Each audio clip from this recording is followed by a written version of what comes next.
আগামী 7 কিংবা 8 সেপ্টেম্বর ঘোষণা করা হবে জেআরবিটির পরীক্ষার ফলাফল। এছাড়া আরক্ষা প্রশাসনে কর্মরত ৩,৫১১ জন এসপিউর বেতনও বৃদ্ধি করা হলো ১২,০০০ টাকা। রাজ্য মন্ত্রিসভায় গৃহীত এই সিদ্ধান্তের কথা মহাকরণে সাংবাদিক সম্মেলনে জানালেন মন্ত্রী সুশান্ত চৌধুরী।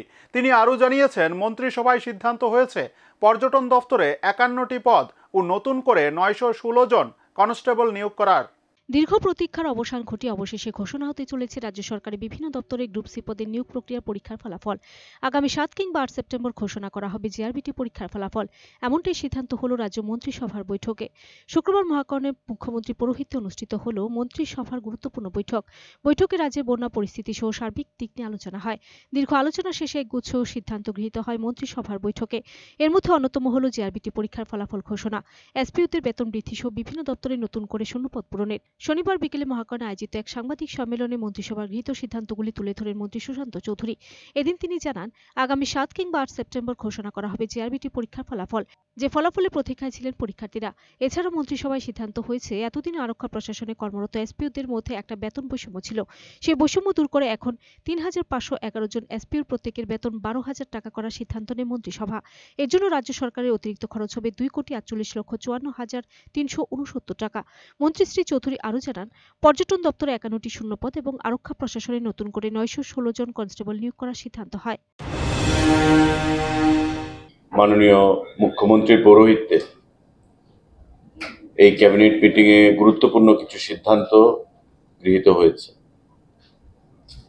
তাতে সবথেকে যেটা বড় সিদ্ধান্ত, যে জেআরবিটি গ্রুপ ডি যে এক্সাম হয়েছিল, ২,৫০০ পরীক্ষার্থীদেরকে সিলেকশন করা হয়েছে এবং 7 কিংবা 8 তারিখ সেপ্টেম্বরের সেই রেজাল্ট ঘোষণা করা হবে। সমস্ত কিছু তৈরি আছে, আগেই আমাদের করার কথা ছিল, কিন্তু লোকসভা নির্বাচন, পঞ্চায়েত নির্বাচন, কোড অফ কন্ডাক্ট, যা নির্বাচন কমিশনের আচরণবিধি, এগুলো লাগু ছিল। তারপর আমাদের অনাকাঙ্ক্ষিত বন্যা, রাজ্যের হাজার হাজার মানুষ সেই বন্যার কবলে, এবং তার থেকে পরিত্রাণ আমরা পাইনি এখনো।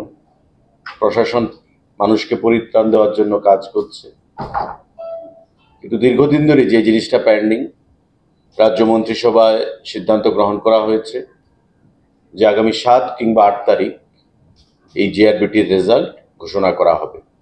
তো যারা পরীক্ষা দিয়েছেন, একটা উৎকণ্ঠার মধ্যে আছেন, বা বরাবরই আমাদেরকে সামাজিক মাধ্যমে, ফোনে, বিভিন্নভাবে সংবাদপত্রগুলোর মাধ্যমে জেআরবিটির পরীক্ষার ফলাফল নিয়ে সেখানে উদ্গ্রীব হয়ে বসে আছেন, তাদের জন্য সেটা সুখবর।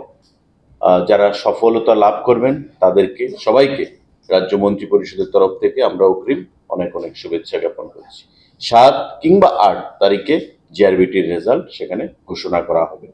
রাজ্য মন্ত্রিসভায় সেই সিদ্ধান্ত গ্রহণ করা হয়েছে। Bureau report, search India TNN।